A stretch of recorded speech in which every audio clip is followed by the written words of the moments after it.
Hey friends, welcome to another episode of the Agent Boost podcast. We're excited that we have a very VIP guest today, Jordyne Cerullo, excited with HealthSherpa. Excited to have you on the podcast today. So, Dan, do you have anything you want to say before we get into Jordyne's background and bio? No, we had been waiting for this episode for a little bit. We talked about it a month or two back, and it was actually, we obviously prefer to have somebody here in person, so we appreciate you making the trek out here. So thanks for having me. So thank you. So I think that's just it. We are always trying to build content and have those guests that are applicable out there. Sometimes we're waiting 2 or 3 months to actually film an episode. So thank you. So why don't we start with you, kind of brief rundown of your background, your role at HealthSherpa, Sure. For the listeners. Yeah, so Denver's home for me, so it was pretty easy to get to Salt Lake, so thanks for having me. My background, I've been in tech for the last 5 years. Before that, I worked in medical sales and for another Fortune 100 company, so it's been kind of an adventure getting into tech, but started with HealthSherpa 3 years ago. I'm our director of agency sales. So what my team does is we've got 3 senior agency account managers, and they work with I'd say, top 100 agencies all across the country. They're really responsible for things like troubleshooting, listening to their needs, taking those needs, bringing them back to our internal team, and that's how we make improvements in the product. And then we have a small sales team of 1, and we're really growing that team and looking to make sure that all agents and agencies are leveraging the platform. Yeah, it's been impressive. I mean, we were talking off camera a few minutes ago about HealthSherpa's growth. It's been impressive, especially the last year. I mean, the growth has been more than doubling year over year, and just this last year it was huge, right? I can't remember the stats that your CEO posted. It escapes me, but how much did you guys grow this last year? This last year, I think we're up at this point more than 70%, but we have experienced double-digit growth year over year for the entire time that I've been at the company. And one of the stats that I love to share is I remember when we hit the 10 million mark at HealthSherpa, and that was super exciting. Actually, my backpack says 10 million enrolled on it. The following open enrollment in that same year, we hit another 5 million lives. And then this year, we've passed the 20 million mark. So it just speaks volumes to the growth that we've seen in this industry. Do you know what percentage of agents that are out there selling ACA use HealthSherpa platform? Do you guys have any analytics or any idea? I don't know how many agents that are out there that are not on the platform. I do know at this point in time, we do have more volume coming through our site than healthcare.gov. So last year was the first year that we surpassed the 50% mark, and we're anticipating that to grow. Yeah. Amazing. So to clarify to listeners, so that means that more enrollments are performed through HealthSherpa than they are through healthcare.gov. Correct. Which is crazy impressive. Yeah, we were talking earlier about broker and the need for brokers, and you'd mentioned that there's still a good portion of the market share health plans are written through the help of brokers. So I think it's very, very important, and the product that you guys offer is critical and key. And it's a great product, right? Yep. And back to your role, how many agencies are there in that HealthSherpa environment nationwide? Like how many? We support about 6,000 agencies across the country, and those are made up of small, medium, large, and extra large agencies. We've got about 45,000 agents that are on the platform. Okay. That makes me feel better because we went from 0 starting this to crack top 50, right? Yeah. In first year. If you could, I asked you before the podcast started, like if I'm an agent, it's a great platform. It's an amazing tool. It's amazing SaaS. Usually people have to pay quite a bit of money for tools like that. How does HealthSherpa make money? How are you guys in business and growing so fast? That's a great question. I think a lot of agents have their own ideas about how we make money, but we do work with a number of carrier partners. We've got about 50 on the platform, and they pay us software as a service fees. And we do not charge any agents. That is our monetization model. Our goal is to empower agents to be able to write as many applications as possible. So I do not see that changing in the future. I was going to ask you that, but I didn't want to put you. Yeah. No, we do not ever intend to charge agents. No matter how you utilize the platform, whether you're an agent or an agency, the platform is completely free to use. Well, I know with how many SaaS SaaS softwares we pay for, Dan. I very much appreciate that, to have an amazing tool like HealthSherpa that we're able to utilize and our agents are able to use without us having to front the bill for that. That's a big win for us, for sure. Right. Awesome. And that's actually one of those hidden things that a lot of agents don't realize, that behind the scenes, I mean, I actually have probably 19 to 25 different SaaS services that we pay for as a company that all go into our bottom line, and just brokers don't even realize like what goes into supporting them. So that's actually one of those things that we're hoping that, you know, we'll talk about CMS here in a minute and everything else, that we're hoping that there's more understanding that CMS understands our role too in the industry. Absolutely. And the things that we're facilitating and why we're critical, and those functions that we're supporting in that broker community. Yeah. You know, so what would you say are there's not very many other EDE platforms out there. I mean, obviously you guys are the largest, you're more than Medicare.gov. There's a few other competitors out there, but the majority of brokers, I would imagine, are on your platform, correct? Yeah, I would say we have the majority of agents utilizing our platform. We've seen some competitors come into the space, but, you know, HealthSherpa was the first company to have EDE technology. We built that back in 2018. And for anyone that's new, EDE stands for Enhanced Direct Enrollment, and it's the technology that directly connects us to the federal marketplace. That's important for agents because it saves them a ton of time. It keeps them all on HealthSherpa. When we launched that back in 2018, we were the only ones that were doing it. So I believe back in 2018, you could do about 60, and don't quote me on that number, but not all household circumstances could be submitted through that phase 1 of EDE. So what's important to know about EDE is it's not just like a out-of-the-box technology. We had to build it year over year. So by 2020, that was the first year that we had what now exists in this industry, which is called phase 3 of EDE, which supports 100% of household circumstances. So that means an agent should be able to do everything that they need, from quoting to the application to submitting the enrollment directly on our site. Some other stats for EDE for anyone that's new, the average EDE application on our site takes 7.5 minutes.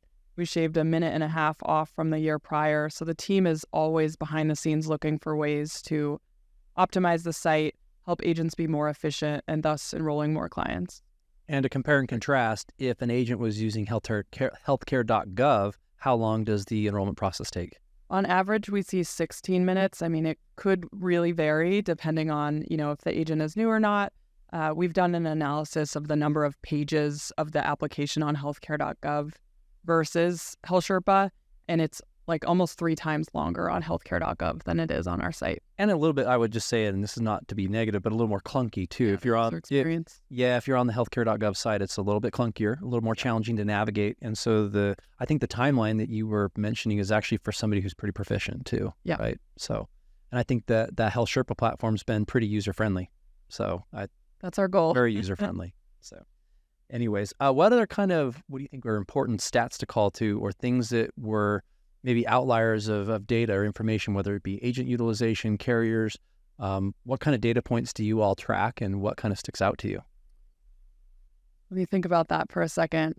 You know, internally, we're looking at like apps per agent. We talked about this earlier, leveraging the EDE technology. So when we're meeting with an agency, it's looking at, hey, are all of your agents utilizing EDE? And if they're not, finding out why.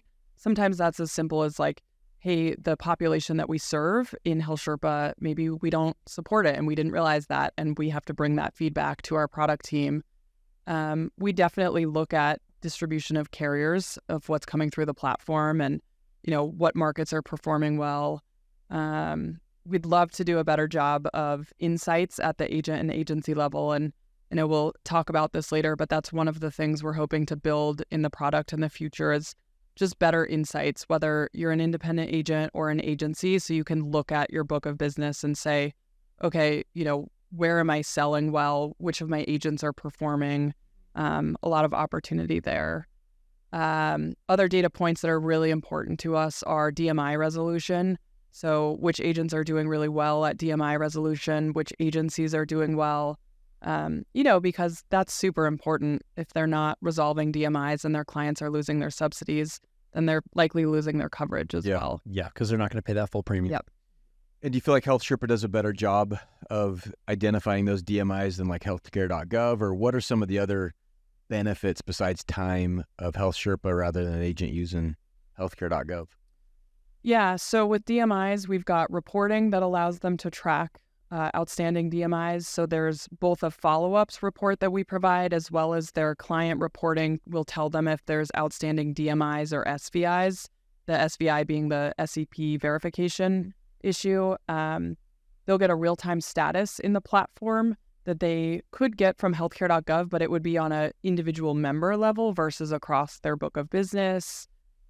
We also just give them a lot of resources in the product. So for example, let's say I have to provide a income verification document and I don't know what would be acceptable. We have that full list in the product and they can see what they could upload. We recently worked with CMS on also adding a letter of explanation. So I always share with new agents that if the client is unable to get them that document, doing something is better than doing nothing. So they can download that letter of explanation and they can upload that. Awesome. Yeah.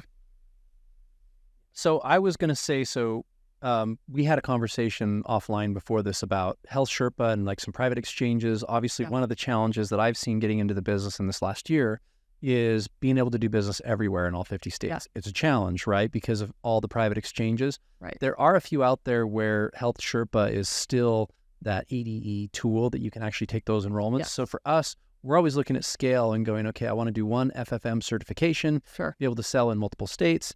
The private exchanges make it challenging. I think we discussed, Arkansas is, you can still actually use HealthSherpa to facilitate enrollments in Arkansas. Yes. Correct? So there's the federal exchange states, so the FFM states. Then there's the state-based exchange states that operate on the federal platform. So that's like your Arkansas, and I think there's 2 others that operate like that. And then you've got your true state-based exchanges that have their own enrollment portals and own certifications. So our goal would be to have direct integration through EDE with all of the state exchanges at some point in the future. We were talking, that would be a dream scenario for, I think, everybody in this room, where we're looking at how challenging it is to do business in certain states. We kind of have that wish that those private exchanges would just accept the FFM certification as, enough, because there are states where the certification takes 11 hours to get certified. And then there's also, of course, very clunky enrollment systems, and it's hard to track your book of business when you're selling across multiple state exchanges. So, we're kind of out here promoting, saying, like, when we started looking into selling ACA, we could not figure out why somebody would not grow that through the HealthSherpa platform. Yeah. It's kind of hard to come up with reasons as to why you would not. Yeah, 2 questions. Why do you think these states would not want to be, we know kind of what we think the answer is. Yes. Do you see more states going off FFM and going to like their state-based exchanges, or do you see more states kind of going to us, or even from the federal marketplace standpoint, kind of consolidating things? What is your view on that? I think we'll continue to see more states move to state exchanges. It gives them a lot of flexibility in terms of what sort of subsidies they provide. It gives them a lot more control. And really, our goal is just helping them understand the value that EDE can bring. Without EDE, brokers it's not viable for them to stay in this line of business. And so we're really excited. We'll be integrated with Georgia for plan year 25, and we're hopeful that we'll be able to share, that EDE really brings a lot of value to the table. Yep. And we're hoping that goes so extremely well, and that you guys have a rock star on that biz dev side, and that all those private exchanges start becoming states that work with HealthSherpa. That would make our lives great. If this podcast makes it to the ears of any of those decision makers at these state-based exchanges, just makes it easier for everybody. Yeah. Yeah, I think there's always a lot of those, whether it's intended or unintended consequences, right? When private exchanges start saying, hey, we want to have this completely separate certification. We want to do this as the enrollment platform. We don't have these EDEs. Right. That creates a lot of challenges for people who are trying to do business in those markets. Yeah, it seems like kind of going backwards in time a little bit, because we've seen the proliferation of more agents selling across states. Sure. And that movement kind of makes it more difficult to sell, or if your clients are moving. And we just know that with tech and everything, there's been a lot of synergies of helping people, good agents helping people across multiple state lines. And so that just, the state-based exchanges do make it difficult compared to like a product like Medicare where, the certifications and the licensing all just kind of reciprocates over and there's uniformity there, So I think that would be nice if we see that centralize and become easier rather than continue to get fractured and become more difficult. Definitely. Be cautious to tell them to keep looking at what's happening in Medicare and adopt. All right, so be cautious. I'm talking about the certain good things that. All right. To that point, just don't go down that road. One more question about that. Does HealthSherpa ever see getting into Medicare? I think there's a potential that we'll get into that space. There's a lot of opportunity in our existing industry, and there is. Plus the partners that we work with, but that's all I'll say on that. Well, you just find that like when you're looking at a carrier-vendor relationship, it's a lot of the same, right? Sure. You're dealing with a lot of the same parties. They all have the same need, and the agent using the tools, it's the same kind of demographic, right? So a lot of opportunity there.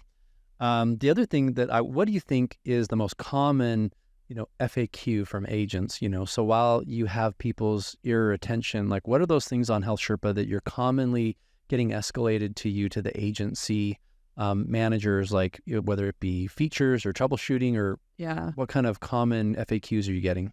I'm trying to think through the ones that come up the most often. And the first thing that I'll call out is that for anybody that doesn't have our FAQ bookmarked, like on their bookmark bar, they should, because I use that link every single day, all day long. We've got a great FAQ. The ones that I tend to use the most are like, we've got a really great agent resource guide and agency resource guide. So if you're brand new to the product, we've got so many features that are intuitive, but there's just a lot to learn. And even if you sit through an hour-long training with us, there's just a lot to remember. So the agent and agency resource guides are great ones.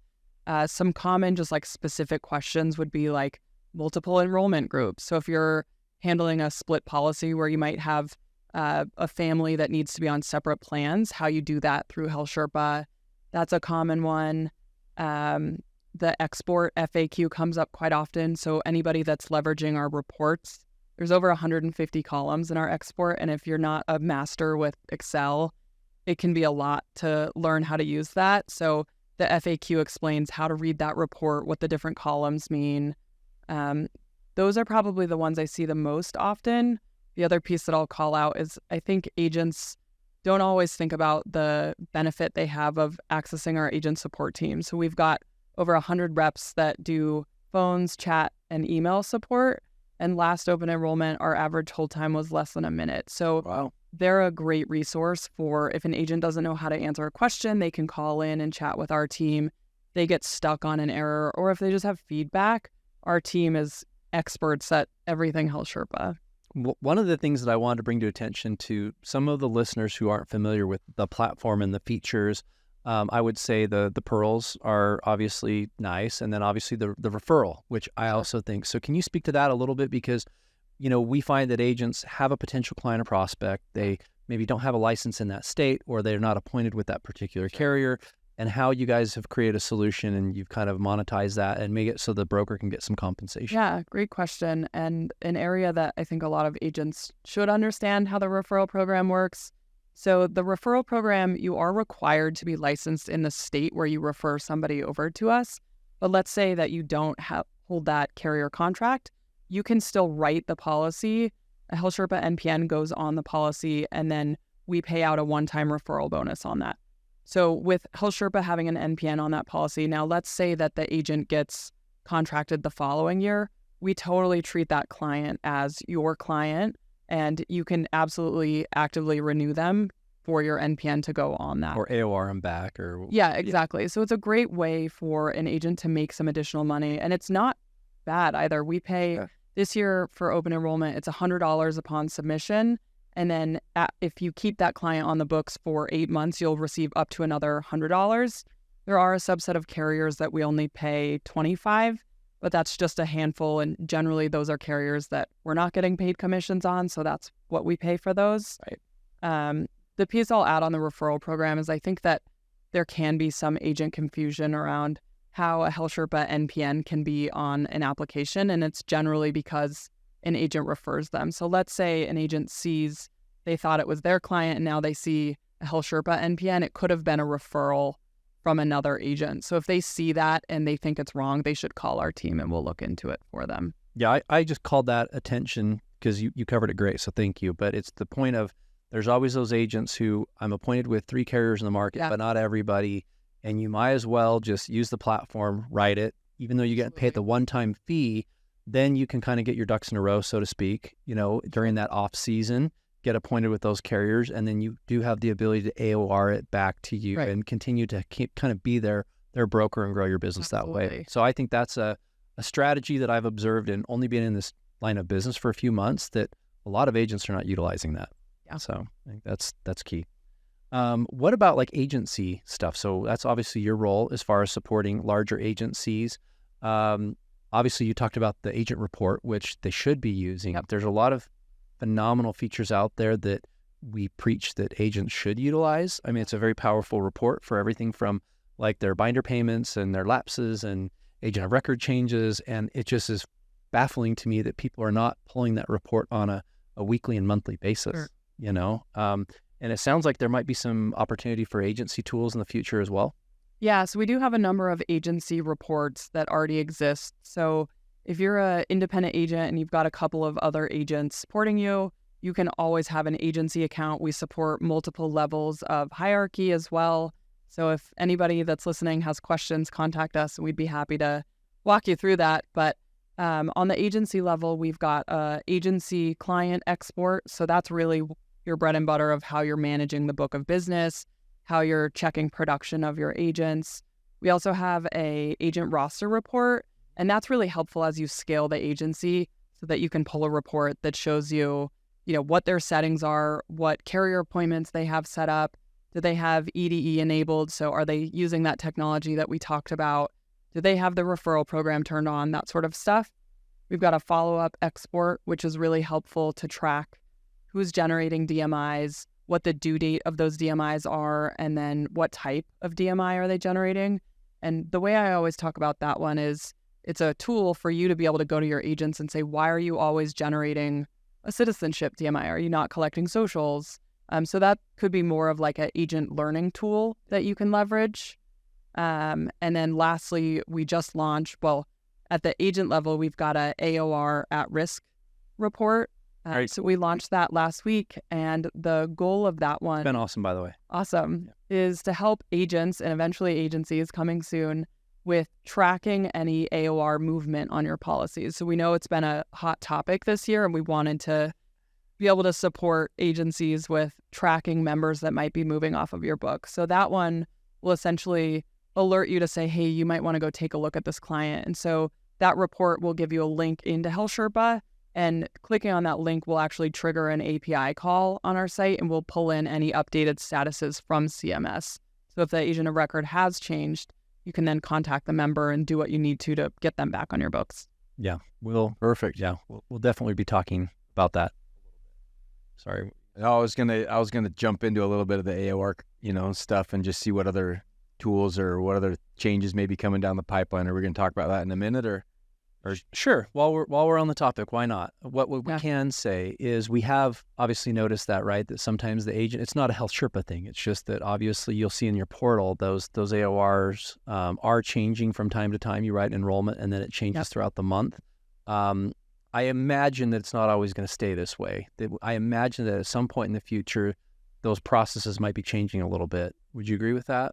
Yeah, I think so. We're seeing this industry-wide and trying to work with our carrier partners on coming up with solutions that really, benefit the member as well as the agents that are doing the right thing. So I think the consent regulations that came out this year were a step in the right direction. And then there will be probably another layer on top of that to really help protect keeping those members on your book throughout the year. But what it'll look like, I'm not sure. Yeah, we've seen kind of the same evolution, at least a little bit happen on the Medicare side of things, so we're confident that there will be more, first it'll be market corrections and market solutions, and then carrier enforcement, and then carriers will start, kind of implementing their protocols and things like that, because the way that it is or has been with the that we're alluding to is not conducive or beneficial for anybody. It can't continue to be in a state where it's just this continual land grab. And especially it provides it benefits those who are not the good actors, right? Right. Those who are the ones that may or may not actually have the most recent consent or the enroll or anything like that. So yeah, and I think what happens too is if we've seen it, again, going back to different industries and lines of business, we've seen a lot of regulation in the Medicare side of business, and it all comes down to when things go too out of hand, like there's not enough regulation, then they kind of overreach, right? Yeah, it's like if people complain too much and then ask for government solutions, government comes in and you don't always love and like the solution, or maybe the solution that you asked for just creates another problem. Yeah, at times, right? What I can add is I think that everybody's ready for a solution. Right. The moment that we know what it is, we're going to build it. Yeah. That's some. Hey, so while we're talking about that a little bit, CMS, great time to transition, and what are you able to share? I wonder what are discussions like from someone being like HealthSherpa that's actually facilitating the most enrollments and working directly with CMS. What is that dialogue like, or what are you able to share, as far as the communications from CMS? I imagine that they're pleased with the platform, they're pleased with the results. What are their kind of directives necessarily, or maybe hurdles, or do they give you guys ever like a checklist of objectives or things that they want to solve? Yeah, and I don't work on our policy team, so I'm removed from this, but we do meet with them weekly and possibly more often than weekly. We've got close ties with their team. They will come out with changes and push those over to us that have deadlines that we and any of our competitors are required to implement. But I know that we've got a relationship with them where whatever we see in the industry, we have kind of a open line of communication to brainstorm with their team and really make sure that we're representing the agents and the agencies. I also know that CMS has a lot of groups that they work with both on the agent level, and they do an agency roundtable to really just hear what's going on in the industry.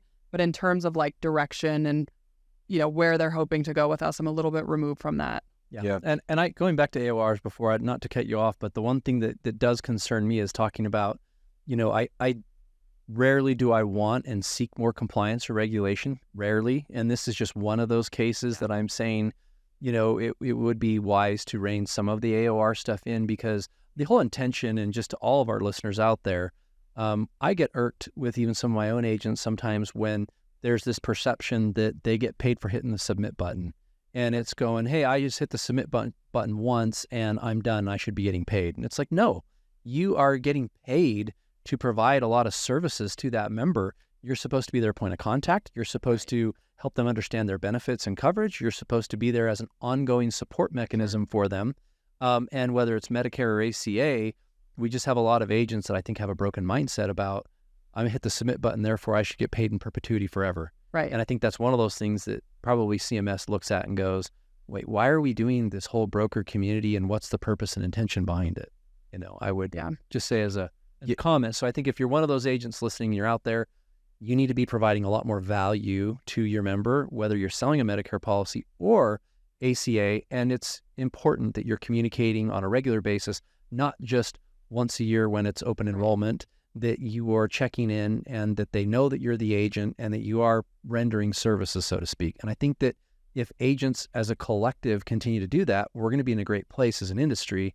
But I think if we continue to see more and more of the behavior that we've seen with just the crazy AOR changing and things, with no guardrails, so to speak, then I think we're going to see significant change. Yeah, I think it's one of those things where, with the AORs and a lot of the squatting on policies and stuff like that, I'll call it, as attention was not on ACA, and as it grew, it's almost like you lift up the rock and then you find all the underbelly of all the insects and things like that. And you're going, oh my gosh, there's been all these things that have been going on, in the industry that are not in the best.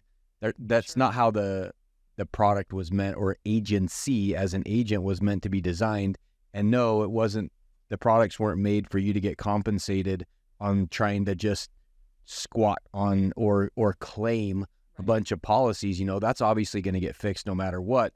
The other interesting thing to me that I see is this almost juxtaposition of CMS's appetite to grow the ACA side of things so rapid, and it's to be fair, it is a little bit more I don't want to say unregulated, but there's more latitude, so to say. And then it's this counter experience on the Medicare side of things right now with a much more egregious compliance, and there's a lot more oversight and regulation. So it's interesting to me that the same regulatory body has an appetite to grow the roles on one, and then it's very no, I don't want to say overreaching, but scrutinized compliance wise on the other side of things. So there's a dichotomy going on there. Yeah. That's very interesting. I'm curious to see what happens next year. I shared earlier, we were at the Agent Broker Summit at HHS in May in DC. It was just really cool to see a couple hundred brokers talking to a panel at CMS about really the challenges that they were running into. And the hottest topic was, how do we deal with these AOR changes? And I think it's only gotten worse since May. So it'll be interesting to see now that they've rolled out active consent, what next year will look like. And again, hopefully we can all come up with a collaborative solution that doesn't make it harder for you, but better for the consumer and better for the agents that are doing the right thing. Yeah, correct. Yeah, and so two things I was thinking about as we've been doing this is, so on the Medicare side, we call it an RFI, like a request for information. Sure. If there's like a pended app on the ACA side, it's DMI. Remind me what DMI stands for. Data matching issue. Yeah, there we go. So it's, for listeners, it's all those like pended apps, all those things that are, whether there's a verification, whether there's binder payments, whether those are all reported. It's shocking to me that something that I've dug into over these past months, I'm always surprised at the amount of work that an agent does to go find business and hit a submission, and then how terrible they are on the back end, right, administratively, actually following up with their members and checking to say, okay, I submitted 100 applications. Did they all go through? Are these accepted? Am I going to receive payment? How many of my policies are lapsing? I'm always very shocked, and I actually think that HealthSherpa does a wonderful job providing a lot of that data and insight to agents. Yeah, I really would say you guys do great. Do you feel like, I know from the agency perspective, usually like we have the resources to have like a data team pull that, match, hey, this particular agent's NPN, they have they don't have these DMIs, they don't have these issues. Yeah. We're always comparing that. Do you find that like those solo agents out there, are they leveraging and using those features as much as they should, or do they? I'd love to look at the data on that specifically. I can say that agencies that have sales processes in place to make sure that their agents are collecting socials, that are verifying income, that are making their clients come prepared with the right information rather than just rushing a sale are the ones that avoid those issues on the back end. But what you're doing here as well with a retention team is really, I think, how you keep members on the book, how you take care of those issues throughout the year. And I can only imagine as an independent agent, the administrative overhead of all of that must be very hard to scale a business.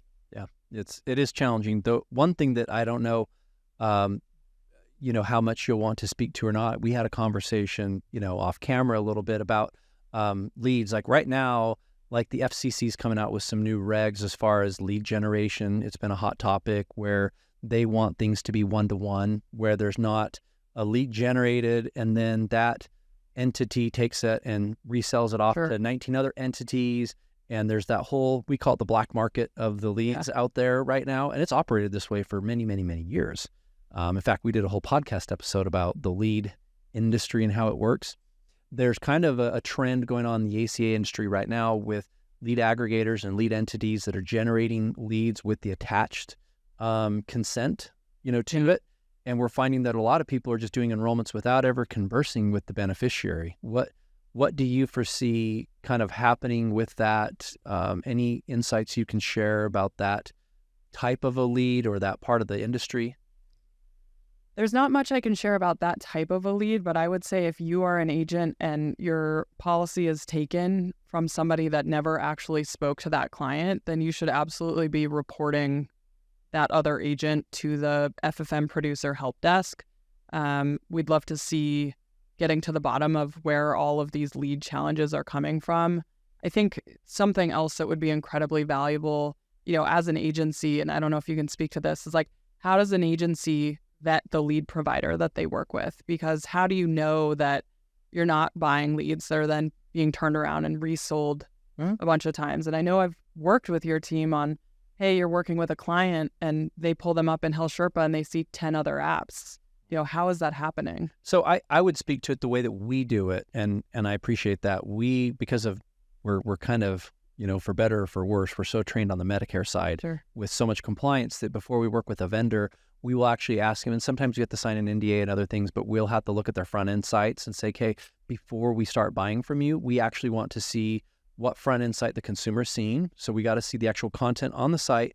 And then we actually want to look at your web form that you're using to capture the data and information, and making sure that from a TCPA perspective and everything else, that everything is wrapped up really nicely, that we're protected, we're listed as affiliate, everything else. So we do vet that out before we just buy from some random vendor because the price was cheaper or X or Y or Z.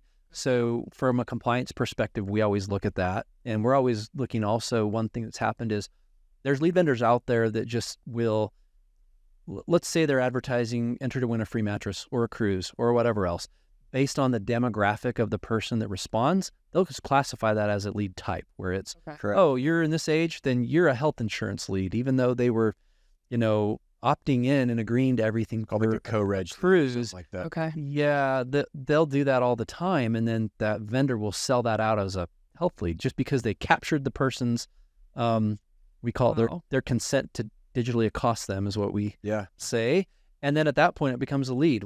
We try to find the vendors that are using very transparent marketing to where it's, hey, they're marketing that particular service, whether it be Medicare or health insurance, that person has expressed that real intent. Sure. And those are those vendors we're trying to use. Yeah, and it does get hard. It's a complicated, convoluted situation right now with lead gen in the way that it is, because with globalization and with technology, a lot of times there's international call centers or international offshoring people that are genning leads and selling them, and they're not going to follow. It doesn't matter what legislation or what, as long as there's a market for it. In other words, someone's paying for those leads or those data, those carry, some guy running something off in another country doesn't care what the United States regulations are if they're making the money. So it's the same thing as we all get it. So to jump in there, we're putting that out there and mentioning it in the podcast to brokers, because at the end of the day, what's going to start to happen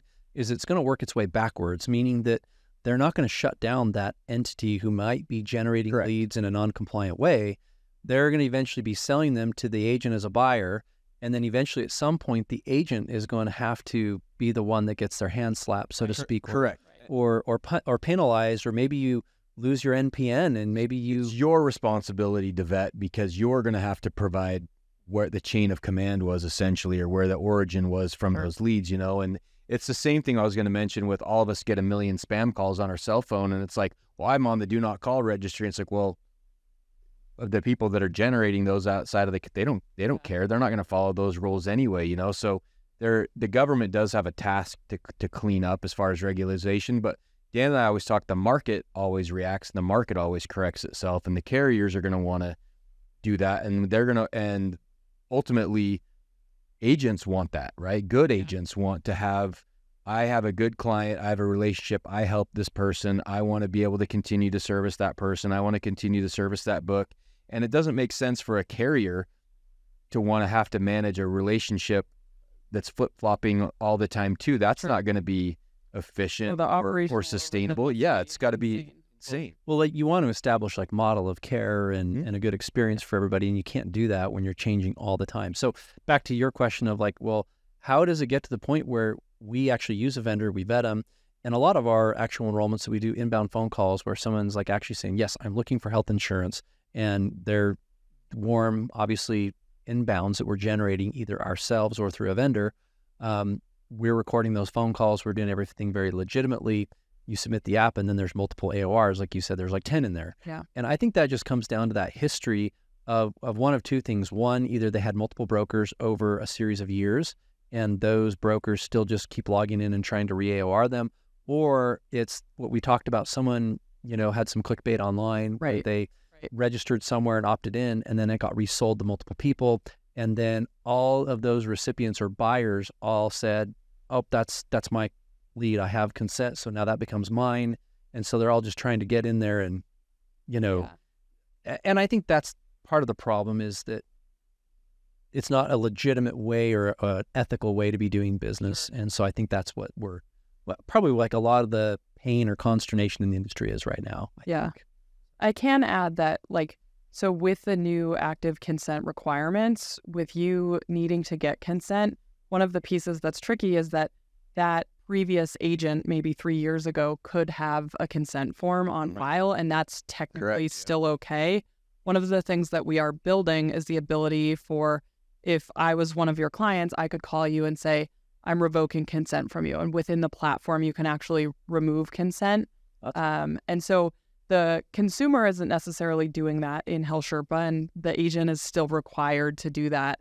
I don't know if we'll ever explore, like, if a consumer called in with the agent, if we could do it. But I think that's another step of really removing kind of that ambiguity around who actually owns consent. Or it's like in Medicare, it's like last application or whatever is what takes precedence, until there's another mechanism that kind of overwrites that, And I think that it could get awkward, if you're like getting a consumer to like revoke, hey, I no longer want you to be my agent, I'm going with this new guy, Sometimes that can be an awkward conversation or puts friction in, or the client is like, I don't want to call the old guy. And they probably my old neighbor, but he's just not a very good agent. He's a crappy agent. I need to hear from him. Yeah.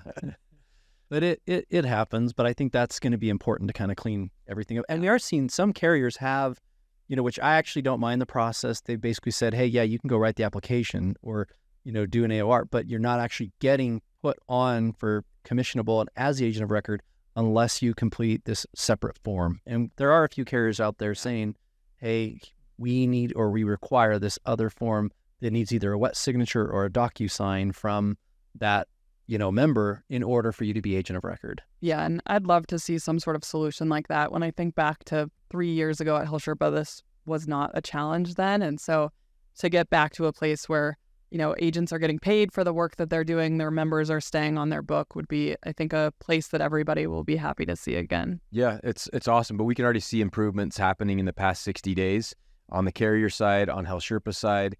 And so, we do believe that the market will react, the market will correct, things that aren't functioning properly. And, the cool thing about ACA and HealthSherpa is I want to call it like a hot product, right? It's like there's a lot of attention in the industry on the health insurance side of things. And you guys are right at the forefront of that with the amazing platform that you have and being proactive to take steps to continue to help make it better for the beneficiaries, the brokers, and the carriers. Yeah. And I would add to that too, we've been impressed so far. You guys are more of a tech company, really. When I look at it and you peel back the layers, you are a tech company more than you are anything else, from my opinion, right? I mean, but you've done a great job of, in just a few years, actually getting way ahead of where even CMS is at with their platform and actually being pretty nimble for how large you all have grown at HealthSherpa, still being very nimble to kind of bring out product enhancements and features and change things. So I've been impressed by that. Well, thank you. We're not able to do that without the feedback of all of the agents and agencies that we serve. We've actually, one of the things that I really love that we added this year is a feedback button within the product. We have a channel internally where anytime somebody submits feedback, all of that is viewed by our internal team. And I just love reading that channel of seeing what's coming through. And our product team has done an amazing job of connecting with agents and agencies and really getting out in the field to hear what your pain points are and how do we bring that back and really turn that into something that's functional for you. So that's good. It works. It's you guys are watching it. It's not, doesn't just go to I love that data silo somewhere that no one ever. Well, and we see the noisy ones come in. We try to respond to them too, because we do care and we want to make sure that everyone understands how to use the platform or if they have a concern that we're addressing it. Yeah, and I would say with the typical SaaS, you have all these from the community. You usually will get like feedback and what are your wish list items or what kind of enhancements do you want? And then typically that SaaS company is going to aggregate all those wish list items and kind of prioritize which of those are going to be in their next sprint or development cycle, right? So is there anything like that you can share, as far as things that are, maybe potentially in the horizon or roadmap? Future? Yeah. We'll have a more official roadmap early in the year, and so I'm excited to share that with you. But the things that I can share that we're focused on, So on the consent front, we're adding the ability to upload numerous types of consent. So if you're familiar with the consent requirements, it includes the initial consent and the application review. So you can upload numerous forms of consent now. The next iteration in consent will be the ability to send out a email to a consumer, so they could send a form from HealthSherpa where the consumer could then electronically sign that, and it would be stored in our system. Consent has evolved throughout this year, and I think it'll be something that we continue to figure out how we can best serve our users in that area. We're definitely thinking about ancillary and how that fits. ACA is our bread and butter, and so we want to make sure that we can continue to do that well, but we also want to add tools that allow you to continue to grow your business, and ancillary tends to come up in that space. So I can't speak to what that'll look like, but I'll add that we're definitely thinking about it, and it's in our conversations. We talked about this a little bit earlier. So insights, that's a big one. So you've got access to reporting in HealthSherpa, but we've had a lot of agencies share with us, hey, I want to see how my agents are performing. You've got these great dashboards here. Well, we want to build those in the product for you so that anyone that's an admin can pull that in real time. Yep. That's kind of in beta right now. So there's a couple of agents that are seeing that, and hopefully agency will be coming next. I'll volunteer to be a beta user, by the way. I'll raise my hand. Click that feedback button and just say, pick me. Okay, I will. And say, hey, put me on the roadmap to be a beta tester, something like that. That would be absolutely great. That would be honestly huge, because I'm sure but we pay for other SaaSes. We pay for a SaaS to manage our SaaS, to manage all of our other data and our visualizations. But it'd be awesome just to have, oversights or analytics or like KPIs that just show up there and are native inside the HealthSherpa platform. So we will add that feedback, but that would be very advantageous for us. I'll connect you with our team who's looking at that so you can share. I think I have a sense of like what many agencies want their insights on, like, zip codes, counties, metal levels, agent insights, all of that. But I'm sure I'm forgetting some of it. So but some of it is like even persistency, carrier versus carrier, or even like metal, products versus others. I think right now most people are pushing for, I want a 0, 0, 0 no matter what, is what we're seeing. There was a big, somewhat a hoopla about, bronze versus silver in, recreating some of those packages and then limiting how many different products someone can have in a market. So there was some revisions to that this last year. I think those things are great, to be honest, in my opinion. I think one of the things that happened in the marketplace is they did slim down a lot of the offerings per carrier, correct? If I remember right. They've started to. I think there's still a lot that they can do because there's a lot of very similar plans, but I don't think it's been officially, brought down to a carrier having 3 or 4 plans. I know I always use Phoenix as my example zip code when I'm doing, test applications in our staging environment, and Phoenix has like 107 different plans available. It's very convoluted, and when you really look at how different the benefits are structured, it's the result or the out-of-pocket cost is going to be pretty minimal in some of those plans for the consumer. So having it be a little bit easier, and having fewer plan choices would actually be, I think so too, a better experience for the consumer and the broker, right? Yeah, we'd love to see that on the Medicare side of things too. The optimization, where it's like you look at a market and you go, what are these plans are very, very similar. There's only a couple percentile of difference in benefits one way or the other, but yet the aggregate effect of it makes it so much more complicated and convoluted for the consumer and for the agent, the broker. So before we wrap up too, I don't even know what we're looking at time. I just go. We're at time. Well, before we wrap up, I just, one of the things we talked about is I can't wrap my head around, there's other products out there, there's other EDEs, and there's other brokers using healthcare.gov for their enrollments, but I can't understand why other people would not be using HealthSherpa, candidly, from my point of view. So for the agents out there that are using the, you'll have to use the terminology and correct me, the double redirect. Yep. Yeah. Got it. Why would they still be using the double redirect? Like, I can't think of a use case other than it's like, oh, if it ain't broke, don't fix it. And I'm just used to doing it this way. But I can't think of a scenario in which that's going to be a better overall model of performing my enrollments versus just using the platform? I think training is the biggest piece of that. So it's really understanding, hey, if you're in an agency who is using a double redirect, getting in front of them and helping them understand the value of using EDE. So it's not only time, but one of the tactics we've used that's really been helpful is if you put a dollar amount on it, hey, average application of 7.5 minutes versus 16 to 45. When you multiply that across open enrollment, you're talking thousands of dollars. So that's a good strategy when you put that on paper in front of an agent. If they're motivated by money, they're going to probably look at, hey, what is EDE and how do I use it? But primarily, I would say the agents that are using a double redirect are either, one, they've got a household circumstance that it's just the way they've always done it, and either we're not aware of it and we need to fix for that in our system.